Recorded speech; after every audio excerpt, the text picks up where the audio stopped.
we're about to be in the new year, and a lot of people are going to be reading the Bible in a year. And I've done this, I think, at least twice. Yeah, that's right. Don't ask me how I spell no, because that's a very complicated word.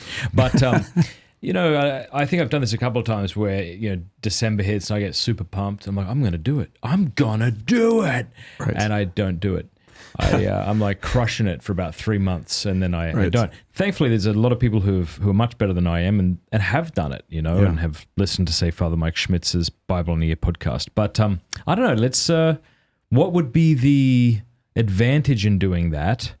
And then I want to move on to maybe the narrative structure of Holy Scripture, because you alluded to that earlier, that these books aren't in chronological order. If you were to read them like you would read a story, you'd get lost, and you might know some of the big scenes of the Bible, as it were, but that doesn't mean you know the overarching narrative. I mean, think of, let's say, the initial 3 Star Wars films. If you had never watched them, but occasionally saw a clip on YouTube, you might know some of the big scenes, but if someone asked you what it was about, you'd have no idea. Absolutely. You might be very confused how it all fits together. Exactly. So, first of all, what would be your encouragement to us to maybe consider? Not that it's required, but to consider reading it through the year. Sure. So the first book I ever published, for popular consumption was this one.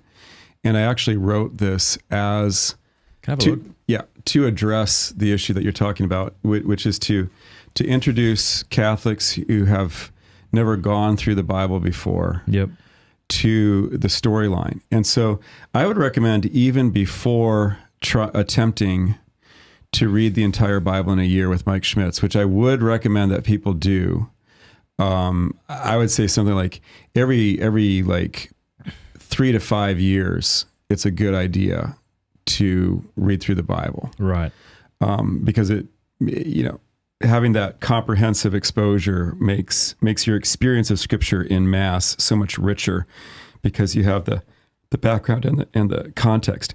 But this little book, goes through the Bible, and there are suggestions in every chapter. There's something like 10 chapters, and there's a suggestion in every chapter for a certain selection of chapters of Scripture to read to go along with what I have in the book. Okay. And so I would recommend, even before people attempt to do a Bible in a year, read my Bible basics and do the Bible readings that I propose with each of my chapters of that book.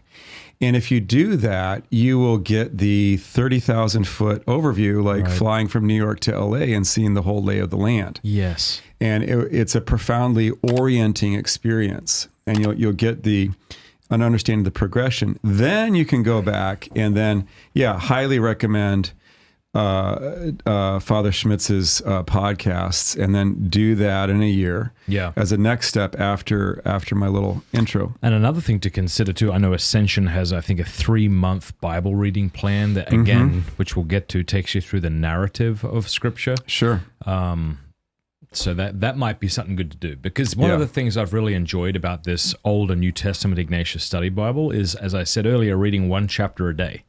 Because 1 chapter a day is something that even a wretch like me can do, And I think sometimes, we see things like a challenge more than an invitation to commune with God. Right. Of course, we want to commune with God, but maybe it is a good idea. Maybe it's like, just slow down. It's more important that you really oftentimes less is more.